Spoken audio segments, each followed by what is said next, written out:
We are live. Hello. Happy Wednesday. Happy Hello. Wednesday. Happy Wednesday. I'm going to start with some hearts. Since everything has been so like, Look at that. look at that. She can just create them out of thin air. Just create them. It's magic. It's magic. You guys. It's Wednesday. It's hump day. Hump day. You guys, you should go to our website, chicksontheright.com, for all things chicks. Also, check out all of our social links, chicksontheright.com/links. You should do that. Do it. That's all I got. That's it. Okay, so it's going to be a long show today. Long show. Settle in. Get some coffee. Yeah, get yourself some bonage because there's a lot to get to. Not the least of which was a surprising new a little tidbit of information coming out about the rattiest city in America. You would think that it would be New York City, like hands down, because you constantly hear about the New York City rats and like they're basically what were the things in the Princess Bride? The rodents of unusual size. That's I'm not surprised. I'm not surprised at all about the story that I'm not. Well, I know you're not because you've had firsthand experience. But in fact, the rattiest city in the United States is not New York City. It's Chicago. Yeah. I used to live in Chicago. This does not surprise me. One time I was walking home. I used to shop at a Whole Foods in downtown Chicago. I lived in Roscoe Village, which is kind of near Wrigleyville. And I walked home one night. This is when you could still walk as a woman, right, by yourself and not like be strapped. You know what I mean? But I was walking home by myself and I encountered a rat so big that I swear to you guys, it was probably almost the size of a chihuahua. That we had like a moment where it was like, ooh, you know, and I looked at him and he looked at me and I was like, I'll go ahead and cross the street. And so I did. I crossed the street and we went on our merry way. But he was gigantic. Oh my God. I love that story. It was gross. They're gross.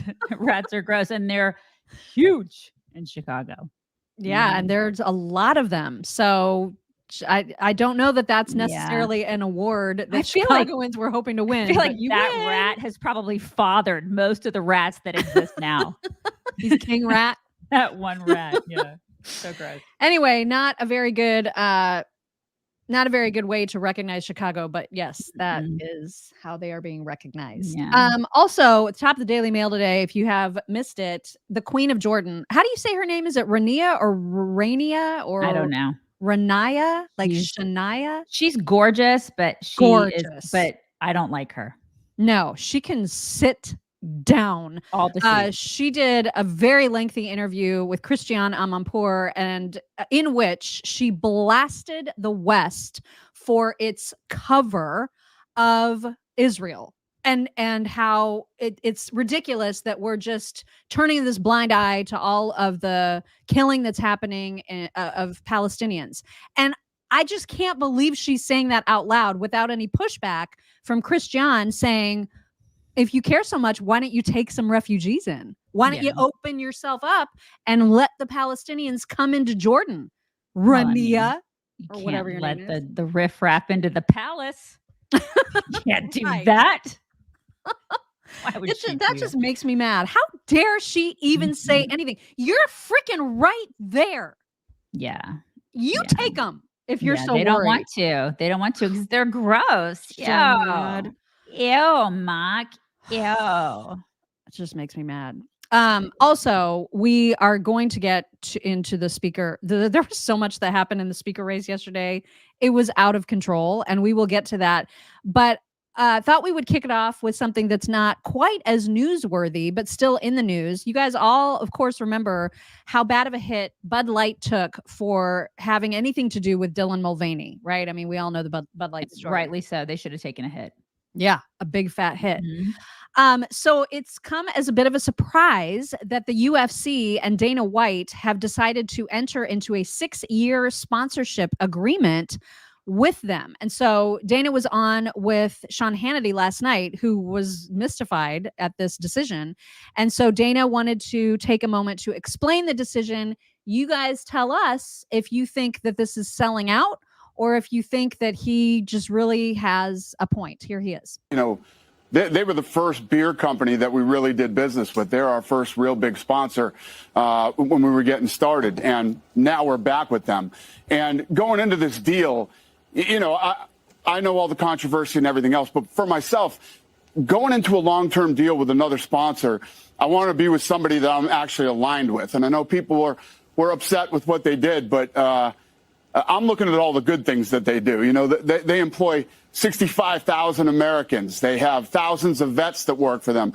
They spend $700 million a year with U.S. farmers using their crops to make their products and many, many other great things that Anheuser-Busch has done in this country. And those are the things that I'm focused on. When I look at a long-term sponsor that's going to be, we're going to do a 6-year deal here. I want to be with somebody that I'm aligned with. All those things that I just mentioned to you are what I'm all about. And not to mention, they have this thing called Folds of Honor. I'm very big into law enforcement and military. And over the last, I don't know how many years, they've spent like $45 million taking care of, you know, these servicemen and first responders who have died, taking care of their families, scholarships for their kids and things like that. So I am very aligned with Anheuser-Busch. All right. This is really interesting, isn't it? Yeah. I'm just, I don't know. Like listening to it, I wanted to hear, because that's the first I've heard his explanation, right? So I don't know how I feel about this. You know that they came to him and they were like, listen, we've got to do something. And that's so this is like manly. Right. This is the manliest of the manly, is like two dudes in a ring duking it out. So this will really help, like PR wise. Can you please help us out? We're going to just like throw a bunch of money at you. And I'm sure for Dana White, it's obviously all about the money. I'm sure obviously there's a money, you know, component here. Yeah. And, you know, if they rooted out a lot of the problem when it comes to the staffing, like they got rid of those woke weirdo millennial people that were saying, oh my God, we have to like, you know, like pander to the transgender people because they drink beer too, you know, and it can't just be the frat guys. I mean, if they got rid of those people, maybe I could sort of see how they could, you know, redo some of this and remarket, but I still have a bad taste in my mouth, pun intended. Yeah, same. And the problem is what I would have loved to have heard from Dana, and perhaps he said it, you know, I didn't see the whole interview, but at some point I would have liked to have heard him say, you know what, they know they screwed up, and we have demanded as a part of this deal a full-throated, full-on apology, which Bud Light never gave. They never did that. And so if I was going to go into partnership with them, I would at least be saying, can you come out finally and own what you did? Right. And then I think people will be more apt to listen to all of these fantastic things that you do for the country. And you know who the apology would be great to is women. Yeah. It's like, I'd really like to see an apology to women, because we're the ones who are getting smacked upside the face. It's like always, it's like we're always the one who get the brunt of this. It's like, because we're the ones who they're trying to erase, frankly. Yeah. So it'd be nice for these companies to recognize that and be like, you know what, we're really shitty to women, because they're the ones we're racing women essentially, and that's not okay. And we at Bud Light don't want to do. We at Anheuser-Busch would never want to do that. Blah blah blah. At least say something to that effect. You know? Yes. Right. We respect women. And so we won't ever do that again, or we're going to at least try not to do that ever again, because women are awesome, blah, blah, blah. I want to hear something like that. Right. And I haven't heard that yet. So I kind of, you know, that's why I feel like it's a little bit about the money. I feel it's a little disingenuous, but I guess we'll see. Yeah, we'll see. Because it'll be up to the UFC fans to decide if they think that this is a sellout, or if this is going to change anything about their watching habits or whatever. Because at the end of the day, it's going to be a bunch of dudes still making a lot of money. Yeah, exactly. Right. You guys, if you're not getting your fruits and veggies, here is your cheat way to do it. Field of Greens, green powder, which you just sprinkle into 8 ounces of water, shake it up real good, and then drink it. It is a delicious drink. I promise you. I'm not just saying that because that's the only thing that I care about when it comes to food or drink of any kind. I will eat it if it tastes good or drink it if it tastes good. This tastes good. And this unlike other green powders, every single fruit and vegetable in Field of Greens is medically selected by doctors to support all of your organs, like your heart, your lungs, your kidneys, your immune system. And, flu season, we're about to get right into it. So this is a great way to get the stuff that you would normally get out of fruits and veggies in the easiest way possible if you're not actually consuming enough fruits and veggies. You can get 15% off when you go to FOGCHICKS, F-O-G, chicks.com, and you use promo code CHICKS. And then if you decide you want to get it regularly, make this a part of your daily routine, and you subscribe, you're going to get an extra 10% off when you subscribe. Again, it's FOGCHICKS, F-O-G, chicks.com, and use code Harley Cat's taking it and she loves it. She loves it. Yeah. That's right. She knows. She knows. Mm-hmm. Yeah, she knows. All right. So let's talk about what happened yesterday, because damn, was that a shit show. It all started. It all started with Tom Emmer. Well, I actually take it back a little bit, even more from that. It all started with Elise Stefanik announcing on Twitter, and perhaps there were other people announcing it. I saw it from her specifically, that there was going to be a secret ballot where the conference was going to get together and they were going to decide in secret between the however many people were up for it. Was it 7 or 8 people were up for it? And so they were going to take these votes and then eliminate one by one with these repeat votes in secret. They were finally going to get to their person. They did that and they reached Tom Emmer from Minnesota. And so there was this big rush of response on Twitter about that, because Tom Emmer, according to many, many, many, many people, is like the rhino-iest rhino in Rhino Town, like super rhino, right? Mm-hmm. And so for 3 hours while he was the guy, you should have seen, you probably did see all of the hullabaloo that took place. I was seeing people saying, oh my God, this is a conspiracy and Democrats are going to help get Tom Emmer over the finish line. And it's because he's going to align with Democrats. And all these theories were floating out there of how this was going to go down. And in the meantime, there was questions about where does Trump stand on Tom Emmer? If you looked at Trump back in 2022, and specifically August 9th of 2022, he was a huge, huge, huge Tom Emmer fan. So if you're listening and not watching, this tweet from Donald Trump of August of last year said, Tom Emmer is an outstanding representative of the people of Minnesota. He's working hard to grow the economy, secure the border, defend 2A, hold criminals accountable. He advocates for our men and women in law enforcement. He supports America First. He's doing a great job as chairman of the NRCC. He has my complete and total endorsement for re-election to Minnesota's 6th congressional district. This is not that long ago. No, this was like just year. Over a year ago. Last year. So that seems to be a statement that would come from someone who knows Tom Emmer well, right? A glowing endorsement. Yeah. Mm-hmm. So fast forward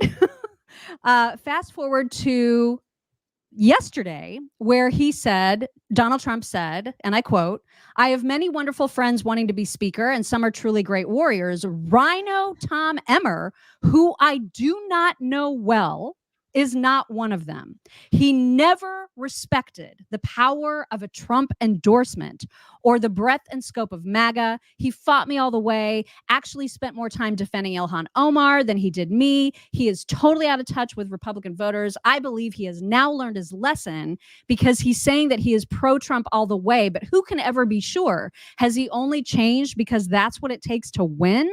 The Republican Party cannot take that chance, because that's not where the America First voters are. Voting for a globalist rhino like Tom Emmer would be a tragic mistake. So complete turnaround, right? Complete turnaround. Well, I think the thing that bothers me a little bit is I don't know him well. Well, then why did you write the original one? That kind of bothers me. Right. Well, and it's always about, well, what does that person that I'm talking about think of me? And then I'll decide, right? That's how Trump operates. And so it got even weirder because then when reporters caught up with Trump to ask him specifically about Tom Emmer, he seemed to kind of tone it down a little. So he was kind of like, well, Tom Emmer is now saying he really likes me, and so therefore I like him. This is how Trump operates. Here he is, when a reporter caught up with him. Tom Emmer for Speaker. He hasn't historically been your biggest fan, but he is the most likely candidate right now. Well, I think he's my biggest fan now because he called me yesterday and he told me I'm your biggest fan. So I don't know about that. Well, we're looking at a lot of people, and I'm sort of trying to stay out of that as much as possible. But they'll get it straightened out. But no, I've always gotten along with him, and I get along with all of them, really. A lot of good people. We have a lot of great people. He gets along with all of them. So Tom took that well and tweeted out that same video and said, "Thank you, Mr. President. If my colleagues elect me Speaker of the House, I look forward to continuing our strong working relationship." So that all happened in the span of 3 hours. And then he was out. Like he found out very quickly he did not have enough of the whole House to get to 217. And so he just removed himself from the position completely. And we were back into the shit show. And to give you an idea of how crazy it got, I give you some reporter checking in with Joy Reid. So this is where we stand. And I have spent some time reporting over the course of the last few minutes with our colleague Scott Wong that there is now a push being floated by former Speaker McCarthy to be reinstalled as Speaker McCarthy alongside Jim Jordan as the assistant speaker. 2 points to make here, and I do hear your laughter. 2 points to make here. The first is one source who was... I can't even continue with you.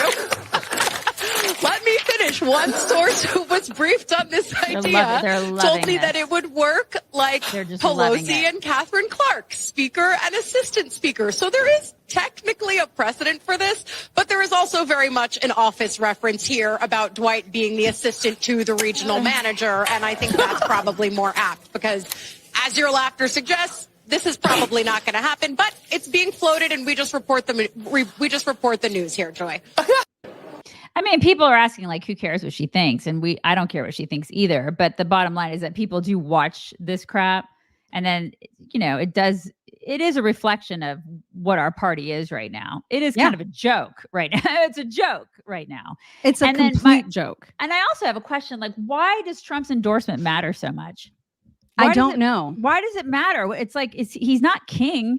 So why? This is a constitutional republic. So why are we focused so much on what his freaking endorsement is? I mean, listen, you guys know I like him, but why does it matter what he thinks? It should matter what we think and not what he thinks. That irritates the crap out of me. I don't understand that. I don't. Oh, just wait, because there's more to come about that specifically. So into the evening, we went, and while Caitlin Collins was on CNN, Mike Johnson was announced as the newest person to top the vote. And so now it's Mike Johnson, who I adore, who you adore. Like, if Mike Johnson actually is able to pull this out, it would be a humongous win for America. It would be. Mike Johnson would be fantastic. Amazing. But so that announcement came during this clip. Get our act together, as we say in the Army, get our head out of our rear. My fear is if we keep doing this, somebody is going to end up siding with the Democrats. And Caitlin, as we were speaking, I'm actually learning that Mike Johnson, one of those members I was talking about, has just clinched the nomination for Speaker. But as we have seen, that does not mean that member is going to be able to get 217 votes on the floor. So the next steps here is that Republicans will huddle once again tomorrow here in Longworth, 9 a.m. tomorrow. They're going to do some more roll call votes to figure out behind closed doors whether Mike Johnson has 217. But just a massive amount of uncertainty and distrust right now in the Republican ranks, Caitlin. Yeah, not only does it not mean they can get to 217, it has spelled doom for everyone else. Yeah, I was telling I know we're going to get to Mike Johnson, but I was telling you before we got in there, Mike Johnson is like the American Pierre Polyev. Right? That's so similar. That's who he is to me. You guys remember we played that clip of Pierre Polyev eating the apple? God, I just love that. That's who that guy is to me. So I really like him. I hope he can, God, I hope just pull it out. Just totally do it. I hope this guy can do it. Who knows? I have no idea. It's anybody's guess at this point. Ken Buck was on with Abby Phillips last night just because she was like, wait, for real? Are you guys still talking about this McCarthy/Jordan co-speakership? What's going on here? And here's what he said. Evening, just a few hours ago, there was a lot of talk about Kevin McCarthy, Jim Jordan unity ticket. And our sources say that that's being actively discussed. Is that something that you would be open to in any way? I don't think that's being openly discussed anymore or actively discussed anymore. I think that Mike Johnson is the designee. He will go to the floor and win. And I think that the idea that Kevin McCarthy is going to come back and get 217 votes is fanciful. It isn't going to happen. We have somebody. We need to get behind that person, and we need to support him. And if that doesn't happen, Congressman, any regrets about your role in bringing the country to this point? 3 weeks now without a Speaker of the House, global problems of a massive scale. And it seems like Republicans are not really any closer today than they were a week ago or 2 weeks ago. I think we're much closer with the designee that we have. The massive problems around the world were not caused by a House not having a Speaker. The Senate needs to work on the supplemental bill that the president sent over, and then they will send it to the House. And by the time they send it to the House, we will have a Speaker and we will be ready to do business. Yeah, people are asking in the comments, who's Mike Johnson? He's Louisiana. You'll see him in just we've got some clips to share of him. Recognize him. Mm-hmm. Yeah, he's awesome. Like anytime he's ever done a line of questioning in a congressional hearing, he's been just the best, absolutely the best. You'll recognize him right away. Now, interestingly, in that secret vote that was happening behind closed doors, Byron Donalds, of course, his name was floated around a lot, and he was part of that vote as well. Marjorie Taylor Greene offered a little bit of intel about why that did not happen. And what she says at the end of this clip is also really interesting. Check this out. We saw Byron Donalds running, but he also admitted to the conference that he had negotiated with Kevin McCarthy for himself to have an office in the Capitol. That was something that turned off our conference big time. We saw Kevin Hern, big conservative chairman of the Republican Study Committee, was also getting votes. So we're going to have to get back in the room and see who's willing to run and be a candidate for Speaker. But I also hope that there are 8 Republicans who joined the Democrats and ousted Kevin McCarthy. They need to apologize, and we need to heal our conference in order to move forward. Oh, damn. There's a whole lot of not giving a crap about constituents going on. Indeed. You know? And that's not okay. Not at all.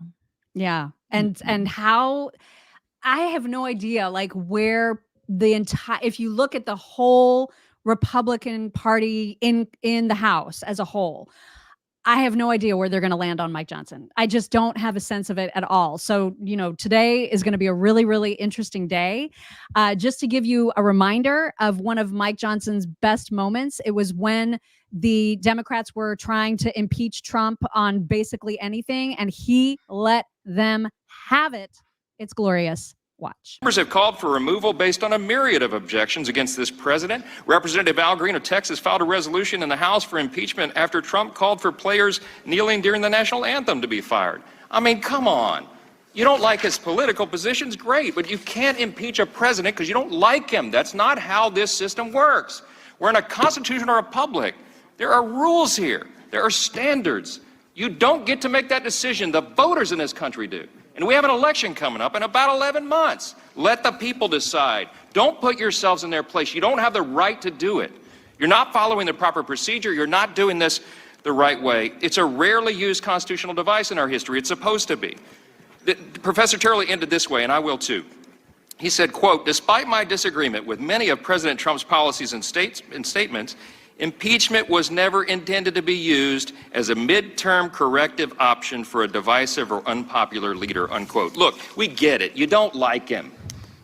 That doesn't mean you can banish him from the marketplace. You can't send him out of his businesses and say he can't hold a position of honor or trust. You don't get the right to do that. The people of this country do. We live in a republic. I'm just sick of this. I yield back.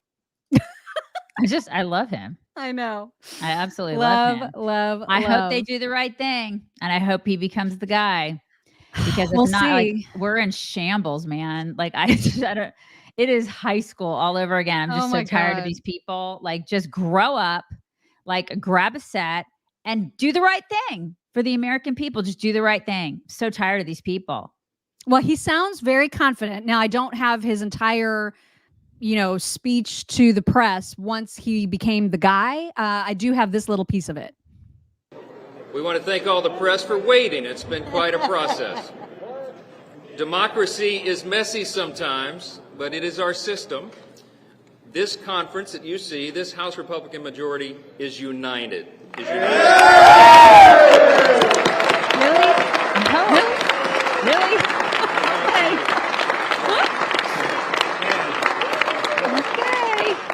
I'm honored to have the support of my colleagues, and what they understand about this is servant leadership. We're going to serve the people of this country. We're going to restore their faith in this Congress, this institution of government. Get it done, Mike. Please make it so. Please make it so. Get that crap done, Mike. Yeah. To your earlier point about why Trump's at all involved in this, that was a great question. I would love to ask Leo Terrell that question, because what in the holy hell is this?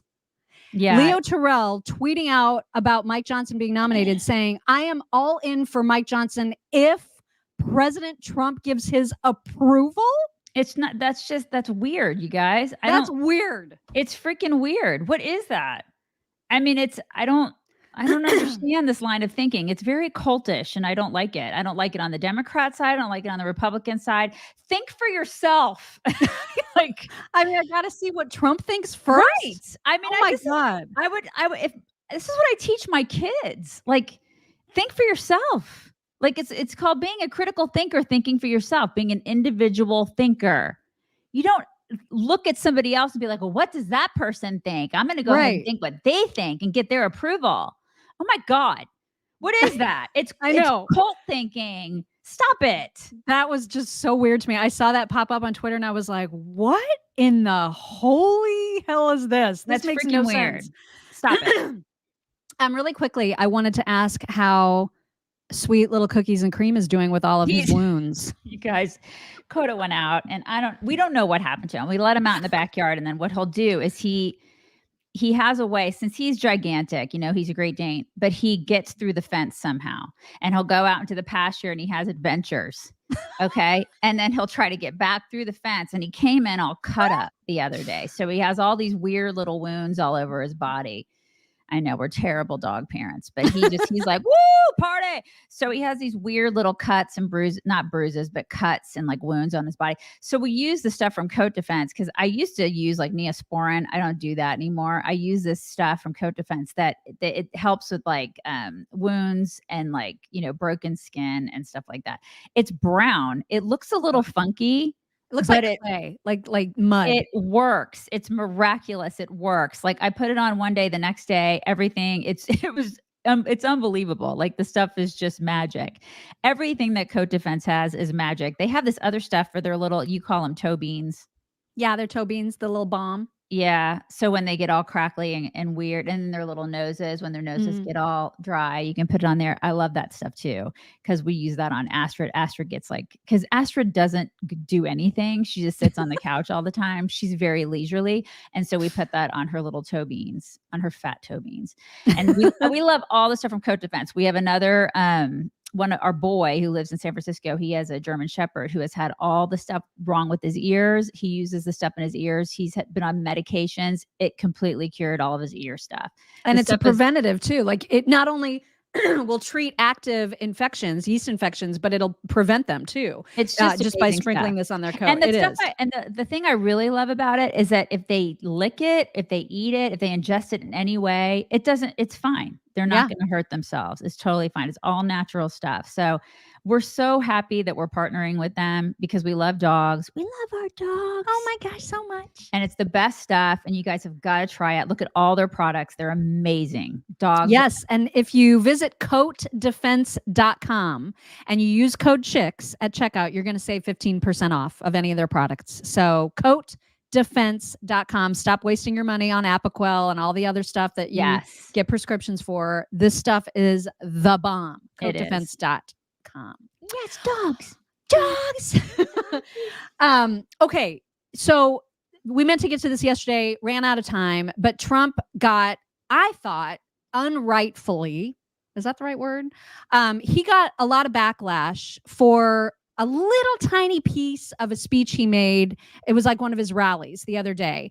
And all these people, and to be fair, including the DeSantis campaign, picked up this 8-second clip of him. And I don't know why he says what he says. I can't understand half the stuff that comes out of his face sometimes, but I don't think that the criticism he's getting is fair.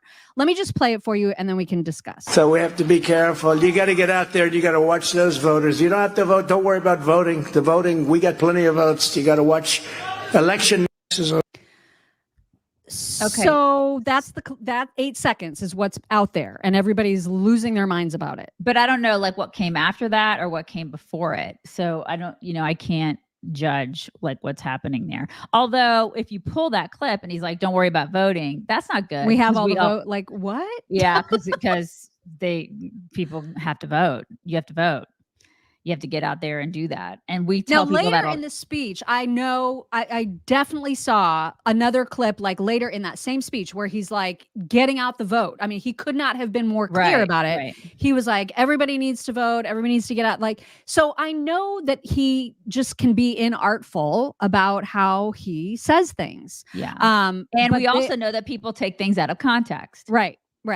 And this is one of those things that I think people just really took out. There's no way that he's telling people not to vote what it sounds like he's telling them. Like he's just not. But it sucks that a lot of people get put in the position where they have to translate for him. You know what I mean? That's never helpful. And so I don't know. I just hate that that's how he worded something that he clearly didn't mean to word that way. Right. And so people like go and run with it. And I don't know that that's helpful. Now, there was a clip from that same speech that I died laughing at because it's so Trumpy. And it's like Trumpy in a way that's not hurtful. Like sometimes he does things that are very damaging to himself. Right. This is one of those things that you just are like, there he is being Trump again. And I just cracked up at it. Listen to this. Our business is, why are you doing that? He said, Macron, nice guy. Look, he's for France. I'm for us. I'm for us. You know how you spell us, right? You spell us, U.S. I just picked that up. Has anyone ever thought of that? I just picked that up. A couple of days I'm reading and it said us. And I said, if you think about it, us equals U.S. Isn't that? Now, if we say something genius, they'll never say it. We get 25, 30, 40, 50, 80,000, 100,000 people to speeches. They've never said Trump's a great speaker. Never said. I've never heard it. I said to my people, do you think they'll ever acknowledge I must be doing okay? Except I'm a very handsome person, so I guess a lot of you want to sit. They want to sit and look at me because I'm so, like a beauty pageant. Oh my God. No, it's amazing. I just cannot. I mean, that's just so him. It's so him. That was the himmest clip of all time. Yeah, it really was. This is the Trumpiest clip of all time. Oh my gosh. Alexandra, thank you. Alexandra says Mike Johnson is like the community dad who gives advice to 18-year-olds entering the real world, and the Republican Party needs him. Oh yeah. I totally agree. And he just doesn't he doesn't put up with nonsense. We need a no nonsense speaker, Yeah. And I think he can deal with all the different kinds of Republicans in the Republican Party. He just doesn't put up with the bullshit. We need a guy like that. I like him. Michelle Boyd, thank you. Michelle says, I got my first compliment yesterday after using Genucel for only a week. I was asked if I got Botox. LOL. Thank you for telling me about this amazing skincare. See? Love it. This is what happens. I love it. It is high-end good stuff, man. It is good stuff. I'm not sure when this clip is from, but Bill Maher had on a couple of liberals, surprise, on his show, talking about Trump versus DeSantis. And again, I just always think it's super interesting when Democrats, the liberalist of the Democrats, are more concerned about DeSantis beating Joe Biden than Trump beating Joe Biden. DeSantis, I mean, he's more vibrant, if you like people who don't lose elections and, you know. Well, and he's also not plagued by scandal the way that Trump is. He's a stronger candidate. The January 6th hearings have been very compelling to watch, but a little part of me thinks this might actually be bad for the Democrats, because if Trump is too weak to win the Republican nomination, it's going to be DeSantis, and DeSantis could beat Biden. Well, easily. Anybody could beat Biden. I don't know if Trump Who could not beat Biden at this I don't know that Trump would. Yeah, no. Trump might be the one guy who could lose to Biden. But DeSantis, you're right, because he's a winner. Yeah. He runs the third largest state. Trump is a hotel greeter. Okay, well, that's a little unfair. He has been president. Actually, not very nice. But was that a woman? Was that a woman that was talking? I don't know. Yeah, I wasn't sure what. Okay. It's interesting how they look at things. So yeah, I mean, people don't like hearing that. They don't like, especially they don't like hearing that on our side. But it is interesting to hear it from a liberal's perspective that they're afraid of DeSantis. Right. They're not so afraid of Trump. Yeah, exactly. And now I don't know. There's people that have differing views on how to take what Jenna Ellis did yesterday. Jenna Ellis, now the fourth, I think, of the attorneys that were sort of surrounding Trump during, or at least surrounding Rudy Giuliani, Sidney Powell, those folks who were all about like the election integrity team. They were part of the election integrity team surrounding Trump back in 2020. And now Jenna Ellis has pled guilty to a much reduced charge. And so she's going to pay like a $5,000 fine. And she cried during her sort of apology to the court and apology to Georgia. Here's what happened yesterday. As an attorney who is also a Christian, I take my responsibilities as a lawyer very seriously, and I endeavor to be a person of sound moral and ethical character in all of my dealings. In the wake of the 2020 presidential election, I believed that challenging the results on behalf of President Trump should be pursued in a just and legal way. I endeavored to represent my client to the best of my ability. I relied on others, including lawyers with many more years of experience than I, to provide me with true and reliable information, especially since my role involved speaking to the media and to legislators in various states. What I did not do, but should have done, Your Honor, was to make sure that the facts the other lawyers alleged to be true were in fact true. In the frenetic pace of attempting to raise challenges to the election in several states, including Georgia, I failed to do my due diligence. I believe in and I value election integrity. If I knew then what I know now, I would have declined to represent Donald Trump in these post-election challenges. I look back on this whole experience with deep remorse. For those failures of mine, Your Honor, I have taken responsibility already before the Colorado bar who censured me, and I now take responsibility before this court and apologize to the people of Georgia. Thank you. I think she's saving her own butt. And wouldn't you? Like, I mean, can you blame her? I mean, I don't know. I mean, if you, I don't know. I don't know. I mean, if you're lying to save your own butt, if I wouldn't lie to save my own butt, no, I wouldn't do that. I would just go down in a blaze of glory. You know, that's just me. I just wouldn't. I wouldn't lie to save my own butt.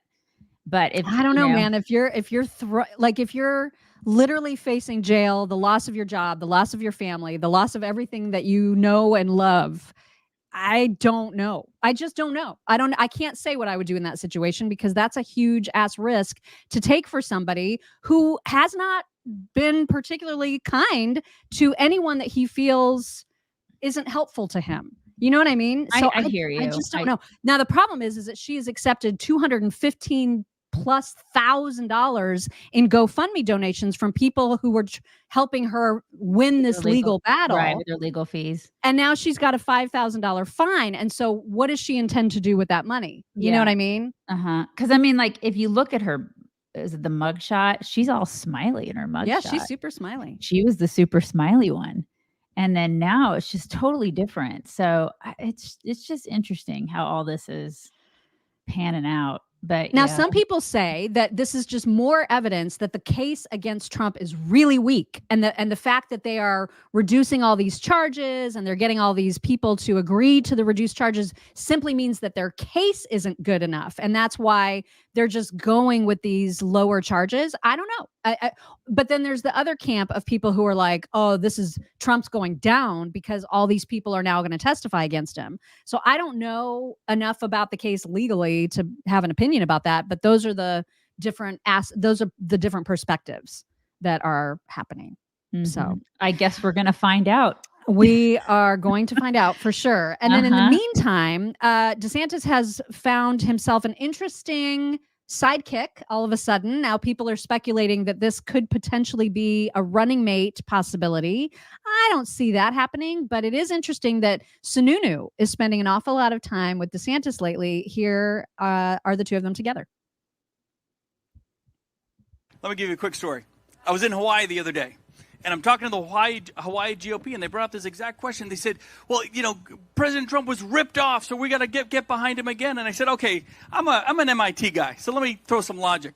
If you believe the former president lost the election and there was, you know, rigged elections and all that sort of thing, when he was president, well, they're going to do it again, by the way, because he's not even president, and they're going to do it again. Therefore, he loses.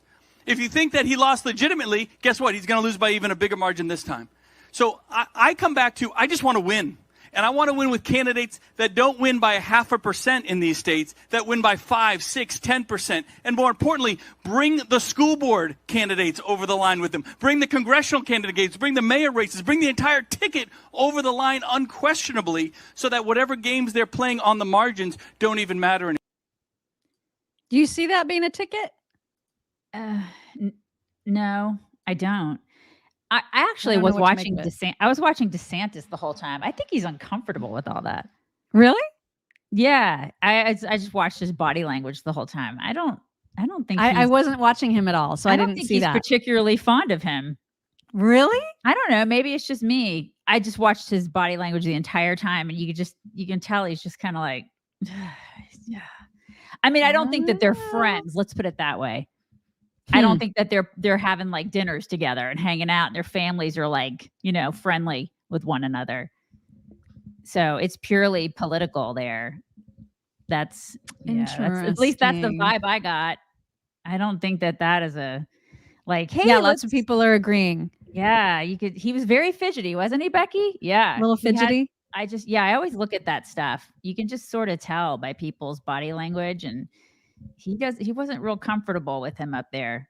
Mm-hmm. Interesting. Well, we'll see. Sununu's kind of car salesman-y. He's very car salesman. Very likable, but also kind of sleazy. Is he? Is he likable? Well, I mean, he's jovial, I guess I should say. Okay. So, you know, he's smiley and he's very like friendly and outgoing and all those things that typically go along with the car salesman-y persona. Okay. Right. So, all right, let's switch gears because there's a lot of Israel stuff to get to too. I told you today is going to be a long show. So we have to start with the fact that the Secretary General of the UN made the most obnoxious comments yesterday that he's getting some flack for it, not enough in my view, but he's getting some flack. Here's part of what he said. It is important to also recognize the attacks by Hamas did not happen in a vacuum.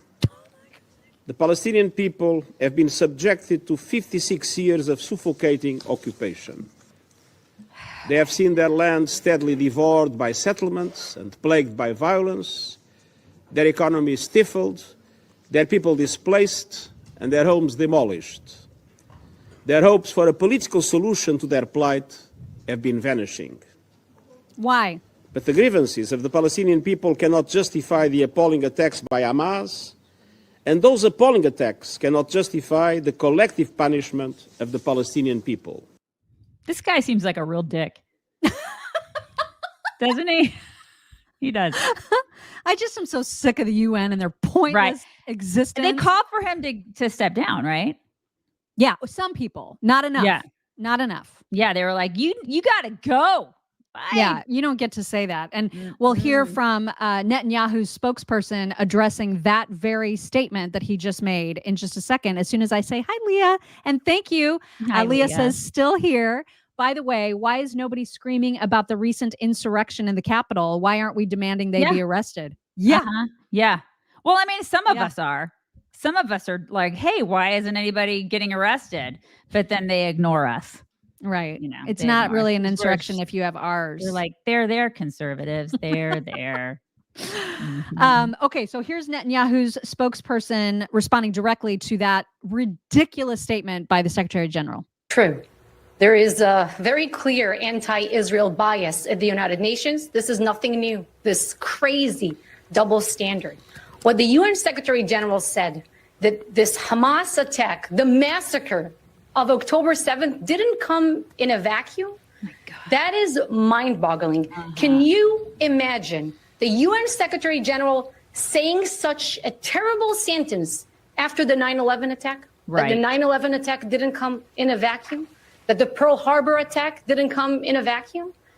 That the Boko Haram kidnapping of 276 schoolgirls in Nigeria in 2014 didn't come in a vacuum?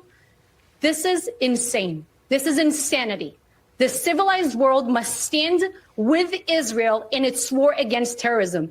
The message that a UN Secretary General must send out is that terrorism is a dead end. Why is this so hard? Why is this such a we're seeing such, like she said, insanity in our world right now, where it's like we're having to explain to people what terrorism is. Yeah. What is going on? And even when you explain it and show it and provide evidence of it, there's the doubters that are like, well, but I mean, really, should we?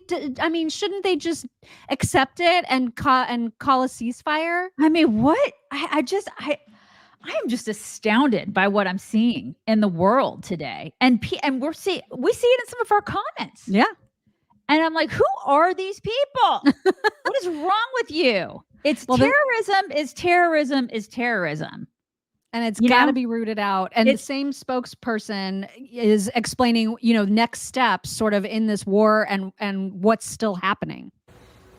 Well, right now we have more than 7,700 rockets that have been fired at Israeli territory since the outbreak of this war that we didn't start, a war that we didn't want, we didn't even expect. We were dragged into it by the Hamas terror organization, and we, Sandra, as a nation, we have taken this very important decision that we can no longer live next to an existential genocidal threat. This is the only reason why we are operating in Gaza right now. And we will bring an end to the Hamas regime in Gaza. Once we are done, they will not have any kind of governance bodies or military wing. Hamas can simply be no longer. Israelis will be safer once Hamas is gone, and Palestinians might have better new opportunities. Okay.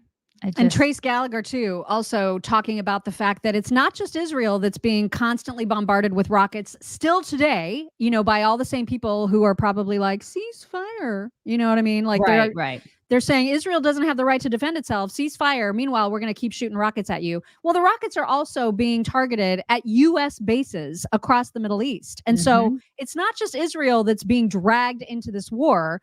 Trace Gallagher has more on that. To note that Israel here, we're all still waiting for that ground war that so far has not begun. But it's not without saying that Israel has got its hands full. In fact, today they had to defend themselves on 4 different fronts. Rockets coming from Hamas in Gaza, rockets coming from Hezbollah in Lebanon, rockets coming from Syria into Israel today, as well as some Hamas divers who were found in the ocean, apparently moving toward a southern Israel beach. They were killed, and the tunnel they came out of near the Gaza border was also blown up. The response to that, Israel has now launched some 400 airstrikes in just 24 hours, killing top Hamas, 4 top Hamas leaders in the process. And we are now being told that the Prime Minister Benjamin Netanyahu met today with Israeli Defense Defense Forces, kind of going back to the ground war. He said they are ready. He also said the quote is, the next stage is coming. And the question around the world is, when does the next stage come? And the backup question to that be, well, does Hezbollah get involved from the north? And does this become a much wider conflict? Like, when are people going to believe everything? Are they going to believe it when they start, bombing college campuses? Is that when these morons on college campuses are going to actually go, oh, wow, maybe these are terrorists. Maybe these are terrorists. Maybe these are really bad people. Maybe we do need to fight back. Maybe there shouldn't be a ceasefire. Is that when they're going to believe like what, we have been saying, and not believe the complicit media, who is, they've been part of the problem for so long, as is our, educational, universities and institutions that are just indoctrinating these absolute morons that are coming out of them. I mean, but is that what it's going to take? It's going to take them to bomb colleges. It's going to bomb, our cities, bomb like just small towns. Is that what it's going to take? Because I feel like we're getting closer and closer to that. I don't mean to be an alarmist, but when they start sending, rockets to U.S. targets, and people are like, we should still do a ceasefire. Ceasefire. Because that's over there. That's like way over there. It's not affecting us. It's just affecting U.S. troops. It's like, it's no big deal. It's like, I just feel like that's a huge problem when you have people, United States citizens saying there should be a ceasefire, when our troops are subjected to this crap. And they still want a ceasefire? Like, they don't, like, what is wrong with these people? These people are mental. And it's like, there's this tough talk from the White House. Like, of course, Israel stands up for itself and you back off of like U.S. targets, but we're being attacked now. So a U.S. target overseas is still the United States. Absolutely. And so you can only have a bark for so long before you got a bite. You know what I mean? Because then otherwise we just look weaker and weaker and weaker. And that's why they're doing it. It's because all it's been is barking. Nobody gives a crap about a bark. That's why Iran has been doing all this crap. That's why they're doing it. That's why all these other countries are salivating, and they know that it's time because they see blood in the water, because we are weak. They see it. They can sense it. They can feel it. They know it. We are so freaking weak. We know it. Right. When we know it and we see our leaders and we talk about it, when we know it in our hearts and like we feel it and it's palpable, you guys. We all know it. Other countries see it and they know it too. You don't think they're going to take advantage of that? It's like the school bully. If you and in fact, the Islamic Jihad, Hamas, and Hezbollah leaders all got together for a powwow yesterday to plan fantastic. How they're going to win this war. Yeah, it's fantastic, right? It's coming. It's totally coming. If you think otherwise, your head is so far up your butt. And again, I'm not trying to be alarmist. It's just, I'm a realist. It's just like, it is coming. So our leaders are useless. Yeah. Absolutely useless. Now, one thing that, again, and we've mentioned this before, but one thing that never gets talked about by the ceasefirians is the fact that Hamas has stockpiled so much food, water, supplies, fuel, everything that they need to actually modernize the Palestinian civilian lifestyle. And they're not, because they want Palestinian civilians to suffer. And they want Israel to get the blame for that, which is totally working because our country is filled with idiots. But if anybody needed more proof of that, those two old women, the hostages that were released, remember the one that was like shaking the hand and saying shalom to her captor? Mm-hmm. They're talking about what they saw in those underground tunnels and the extent to which Hamas prepared for this entire showdown and this whole hostage situation is extraordinary. Listen to how prepared they are. Also, Poppy, some things stand out in their the mundane necessity, right? You're talking about tunnels. We know these tunnels have ventilation. We know that they've been known to have air conditioning. This has all been reporting that we've heard from the Israelis over the years. But the fact that she's saying she was held underground for more than 2 weeks, that there was shampoo, there was antibiotics, there was a guard per hostage in the experience she had, that there were medics and paramedics, and obviously she is elderly. The other woman who was released also elderly and had medical needs, and that they had the medicine needed, and if not, something similar to replace it. It is pretty stunning because you've got to contrast that with what's happening above the ground, right? Where there isn't water, never mind shampoo. Okay, they don't have water. They're using toilet water. There is no morphine for any kind of amputations. Antibiotics, no, right? But Hamas had stockpiled all of that and has all of that underground. And that's what we're learning from her. Yeah, and to that point, Aaron, and I want to play the sound from her on this because it gets at just how prepared they were for taking hostages, including at the scale that they took them. Take a listen. They looked very well prepared. They prepared it for a long period of time. All of the needs for that women needs, shampoo, conditioner. Did that surprise you? I know everyone was surprised by the scale of the actual terror attack itself, but the preparations for hostage taking also seemed to be a significant piece of the plan. Yes, when they say prepared for women's needs, okay? They were therefore prepared. I mean, let's just go ahead. I think we're being honest about it. That means they had tampons and things, okay? That is a level of preparation for what they were going to do, right? And it shows that they were going to take people of all different ages, right? It shows a preparation for that. And, we saw that in the plans that we've seen taken from the bodies of Hamas militants who were killed in the terrorist attack, that it lays out what they were going to do in every single kibbutz. And it also laid out very explicitly in the ones that I've had a chance to read what they were going to do with hostages. Take as many as possible. Here's the communal eating area in this kibbutz. This is where they go. This is how you get there. Here's the map. It's circled. Take the hostages there. So that was very much a part of the printed plan. And now you see the other end of it, the level of preparation that went into it. And no one's asking, okay, then if everybody's so worried about these Palestinian hospitals, talk to Hamas because they've got all the supplies, all the stuff down underground. below the ground. Right. But by all means, let's just keep throwing money at these people.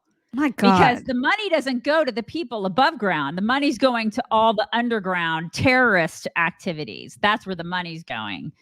I mean, that's what's so outrageous. And then our government's like, well, we could just go ahead and just keep giving billions, tens of billions of dollars to these folks. Why are we doing that? Because it's funding terrorism. That's essentially like our people. We still have hostages there. Yeah. It's outrageous. Completely we should probably outrageous. Get some more pallets over to Iran while we're at it. My God. I mean, that's the first thing we should have done is just cut off the money. Cut it all off. I mean, the first thing we should have done is close our border. The second thing we should have done is cut off all their money. Cut it off. And we have no balls. I mean, the people that are in charge of our country, zero balls. Shelley, thank you. Shelley says it seems that anti-Semitism is being revealed on levels and in places that have never been suspected in the past. People and governments are showing their true colors. It is more widespread than ever. It is. I know, it's horrifying. Leah, thank you. Leah says, sat with friends last night in Ashrat, 15 minutes from Lebanon, and listened to the booms from the IDF sending gifts to Hezbollah across from evacuated Shlomi. YouTube won't let me use certain words. Oh my gosh. So, wow. Yes, it's appropriate that IDF send many, many gifts because enough is enough. I'm so sick of this crap. Yesterday, we talked about KJP and we played that unbelievable clip where someone says outright, is this White House concerned about the rise in anti-Semitism? Her response was to talk all about Islamophobia. But Muslims. Right. And if you missed it, here's just a tiny piece of it just to refresh your memory. Level of concern right now about the potential rise of anti-Semitism in light of everything that's going on in Israel. So a couple of things. We have not seen any credible threats. I know there's been always questions about credible threats. And so just want to make sure that that's out there. But look, Muslim and those perceived to be Muslim have endured a disproportionate number of hate-fueled attacks. and certainly President Biden understands that many of our Muslim, Arab Americans and Palestinian American loved ones and neighbors are worried about the hate being directed at their communities. And that is something you heard the president speak to. Really? There's been like a 6,000% rise in anti-Semitism and attacks. She should have just said, screw the Jews. That's what she should have said. And she didn't. But literally, that's what she said in that statement. Yeah. She is just disgusting, that woman. Now, the backlash got bad enough that there were actual Democrat Congress people who were retweeting that clip and saying, yikes, this was a terrible, terrible answer. So it got bad enough to the point where she opened yesterday's presser with not an apology, but moral clarity. And she tried to say on Twitter that she simply misheard that question, which is such a pile of bullcrap. Here she is at the start of yesterday's presser. Right. I want to make something clear at the top, because I understand how important moral clarity is, especially at this time. Oh my God. So when Jews are targeted because of their beliefs or their identity, when Israel is singled out because of anti-Jewish hatred, that is anti-Semitism. Really? And that is unacceptable. Thanks. There's no place for anti-Semitism, full stop, period. This is important to the president. It's important to me personally and to everyone in the administration. Following the Hamas terror attacks in Israel, which were the deadliest for Jews since the Holocaust, the president has been consistent and clear. We must all do our part and forcefully speak out against anti-Semitism. And we must ensure that there is no place for hate in America. I cannot stand this woman. She is a complete disaster. When somebody has to tell you, I have been consistent and clear, they're usually everything but, Am I wrong? Yeah. I mean, seriously, this woman, and she constantly uses that phrase, consistent and clear. Let me make myself clear. We have been clear. I have been clear. I've been so clear. You're never clear. You're as clear as mud. Mm-hmm. God, this woman, I know. It's a total disaster. And then this reporter really tried to get her to understand a basic question that he was asking. She could not, you guys. It's just embarrassing. The price of Brent oil was $58. Under this president, it's $83 a barrel. So the price of oil is more. Nah. Is that giving Iran enough money to fund these terror groups in the Middle East? I mean, I wholeheartedly disagree that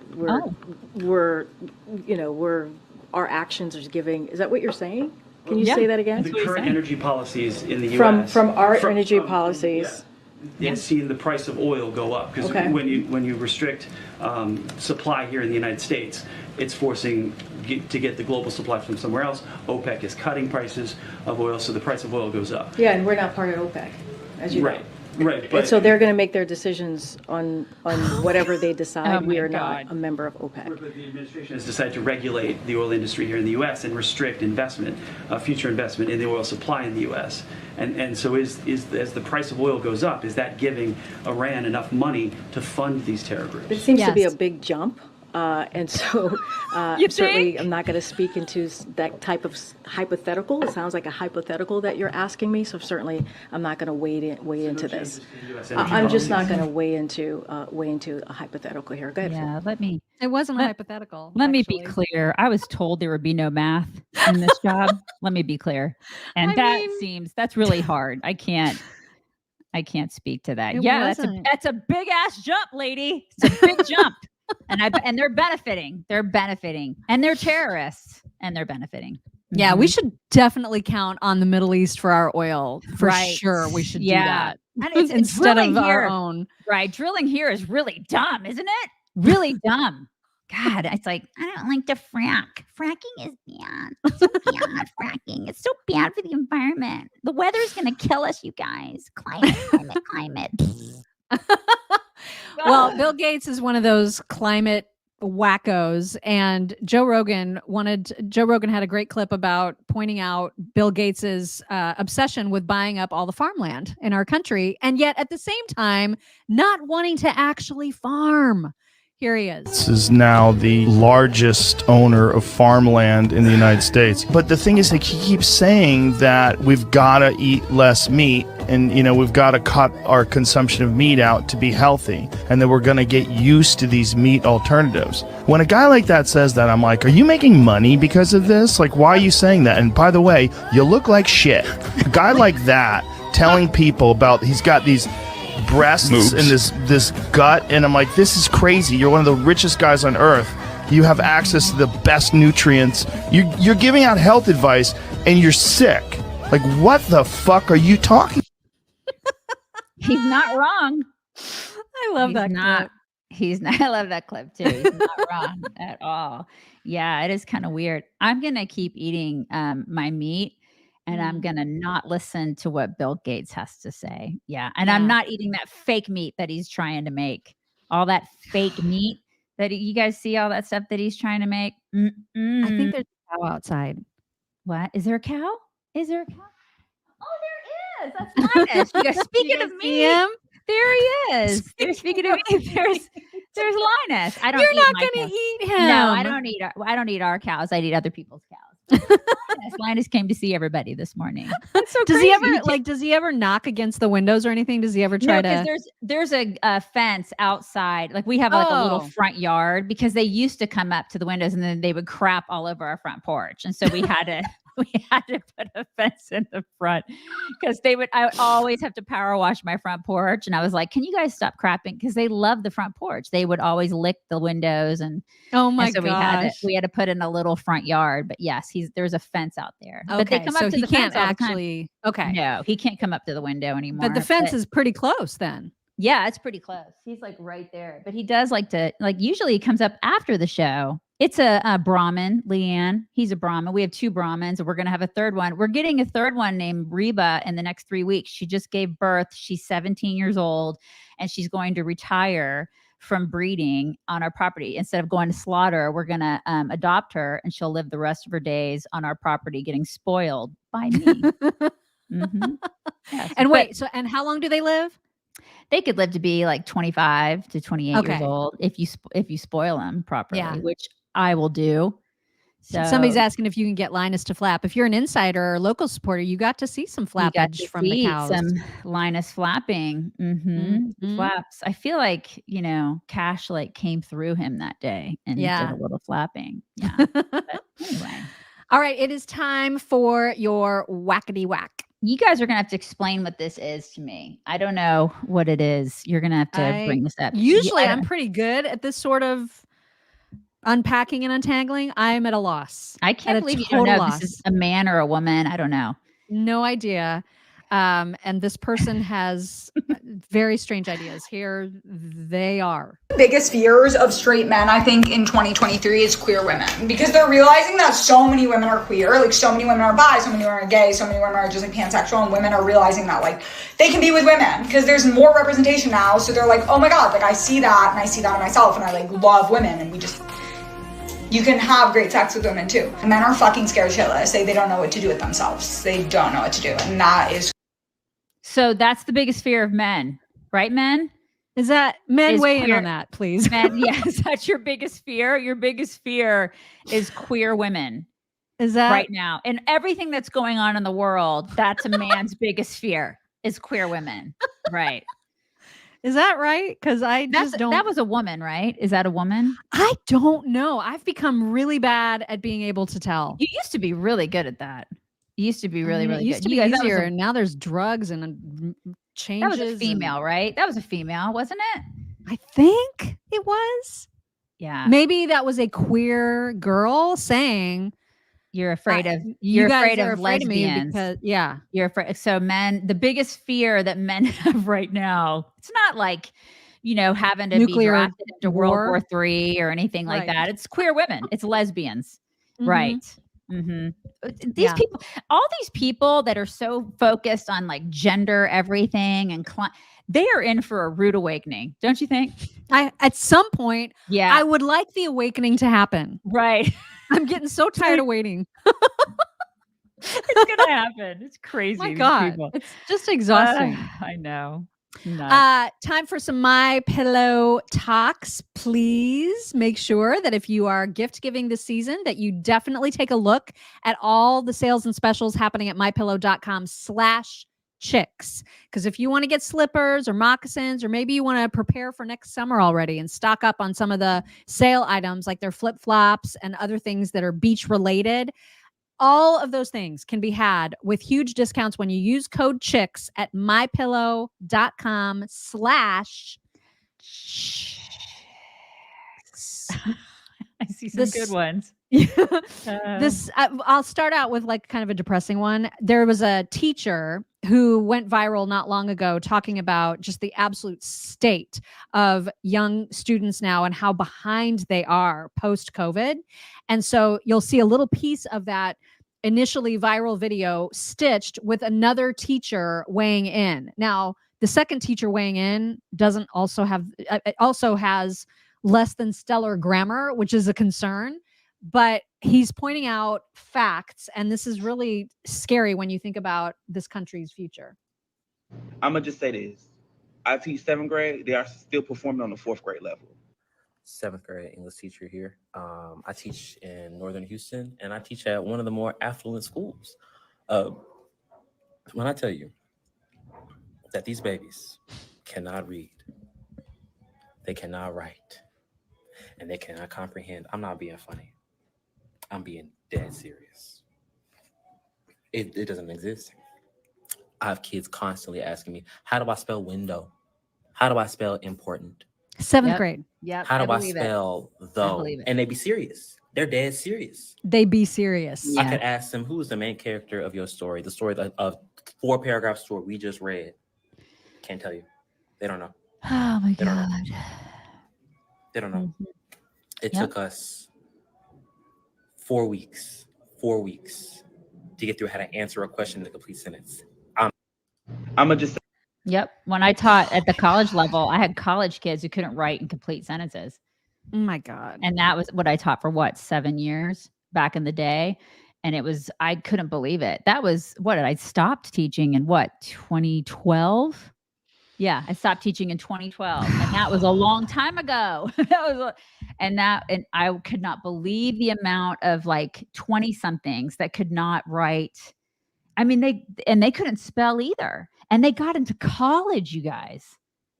So it's just horrific. Because these are the people that are going to lead the world. Right. I mean, complete idiots. And we were talking the other day, my husband and I were talking about grad school. It used to be that even to get a liberal arts graduate degree, because I got one, you had to take the GRE to get into grad school. No matter what it was, you don't have to do that now. God, a lot of these liberal arts graduate programs, you want to go, you get in. I mean, they let anybody into these programs because they just want your money. So it's not they give them out again with an order of shrimp tacos. It's it's craziness, you guys. Well, and it doesn't get much better when we have now this generation who is just recently graduated from college. They're just entering the workforce. They're just starting their first real big girl jobs. They are already so disillusioned by how the world works in a way that is it's problematic, because it used to be that people craved working hard and contributing to society and growing as individuals. And now everyone has become just so lazy. Here is an example.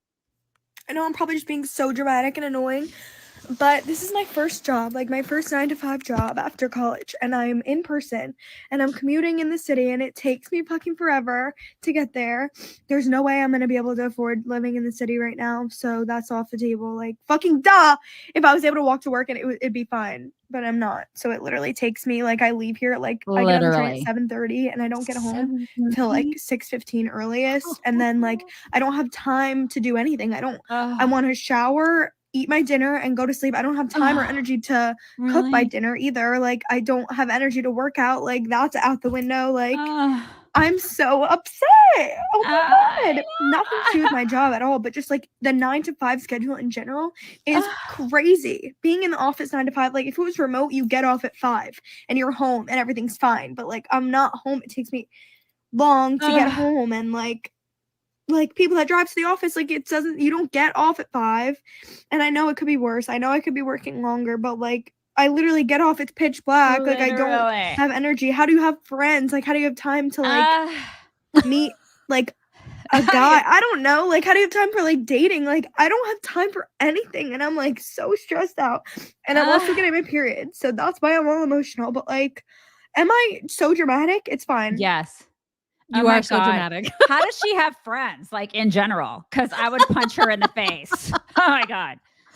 This is the state of people now. Do you remember when we used to work like 3 jobs and we didn't have, like, just, you remember that? And you had friends when you could have them every 3 weeks. That's every what weekends are for. For like 2 hours at a time. You're like, hey, you want to go and have some beer? We're going to do that. And then like, I won't see you again for another month because I work all the time. Right. Get over it. This is like paying your dues when you're young. Right. These people all expect like, $250,000 salaries right out of college, working from home. Yeah. I mean, just what the hell? What is she going to do when she turns 50 and she doesn't have energy? Yeah. Like, this is the thing. You have energy in your 20s. I know. You have energy in your 20s and 30s for a reason, sweetheart. It's so you can work all the time. Get over yourself. Oh God, they're just people are exhausting.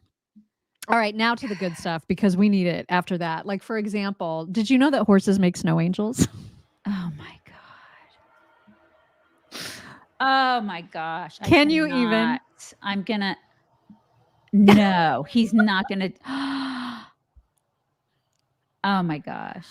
Because she's doing it and he wants to do it. I need to make snow angels with a horse. Like that is a bucket list in life thing, right? Is to make snow angels with a horse. Oh my god. Isn't that the sweetest? And then look at this precious, precious thing. Look at the snuggle. What a sweet baby. I would go directly to the comments. There's going to be a Karen going, that is not safe. Oh my God. Not safe. And then I would immediately respond with, go away. Like somebody's watching this. It's adorable. Oh my God. Pit bulls are the worst. You can't leave a baby with a pit bull. It's fine. Look at how sweet. Oh my God. You remember how I think we played a couple of videos way back in the day when there was this question going around, and I always laugh so hard when I ask it to my husband because he's so mean. But like the question is, would you punch your wife in the face for $1 billion? Oh my God. I would totally, I would beg my husband to punch me in the face for $1 billion. Are you kidding me? I'd be like, punch me twice just because, like, just punch me. For $1 billion? $1 billion, which was my husband's first reaction. He was like, honey, it's $1 billion. I mean, I would have to punch you. And so this guy gets a little too excited, I think, about this prospect. Oh my God. Would you punch me in the face for $1 billion? I'd punch you in the face for $40. $1 billion? $1 billion. You'd have trouble getting me off of him for $1 billion. I would hit you with a snow shovel in front of your mom for $1 billion. $1 billion. I don't even care if I have to pay taxes on it. Oh my God. Back over you with my car. Wow. Is she mad? $1 billion.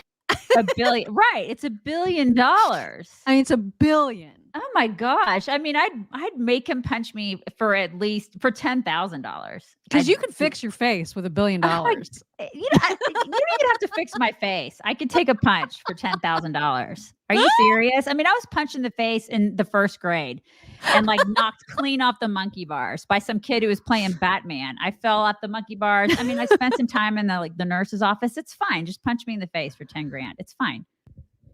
And $1 billion. $1 billion?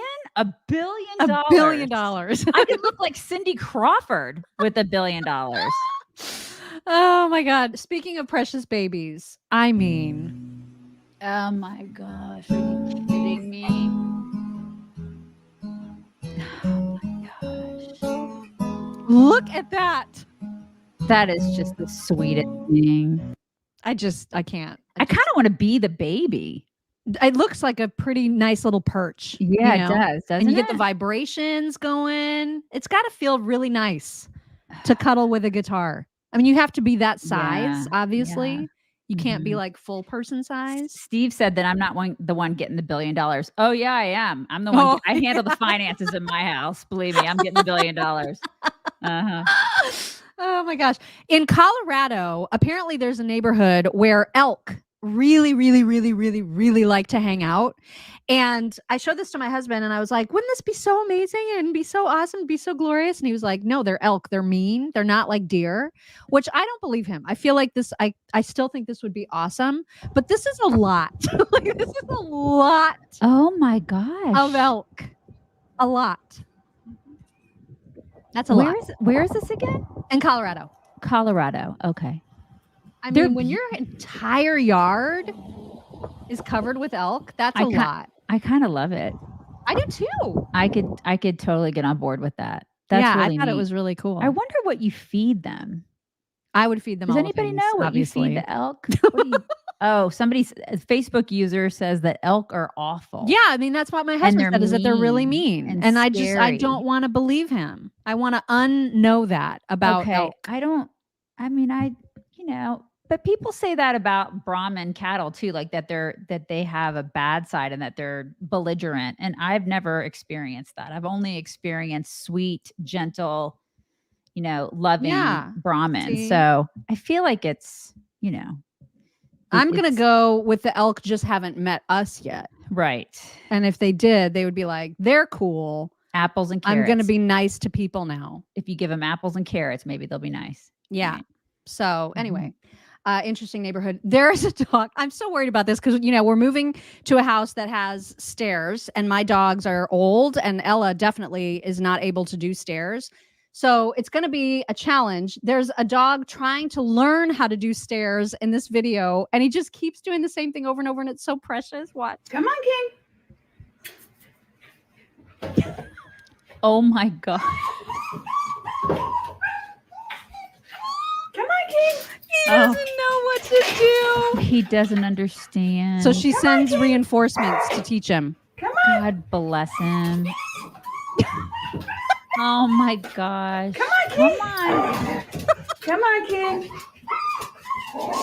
doesn't know what to do. So the older dogs are like, come on, you gotta. Come on. There you go. God bless him. They do have to learn, because we had our son's dog for a while, the German Shepherd, and he had never been on stairs and we had to teach him. And it took him like a day to figure it out. All the other dogs, we had 5 dogs at that time. The 4 other dogs had to teach him to go up and down the stairs. And it was the most precious thing. You just have to let them learn. And they do it. They learn. Oh gosh, that's so precious. Okay, and then lastly, the singing dog has had another lesson. I swear to God, this dog is getting better and better. It's amazing. Okay. Oh, she's ready. Let's see what you got. You got a G in you? Oh, yay! Oh what a pretty singer you are. I can't believe you. Unreal. So cute. Oh, yes, that was so beautiful. Let's do this one. Oh, that dog's a better singer than I am. But that was very good. Let's see.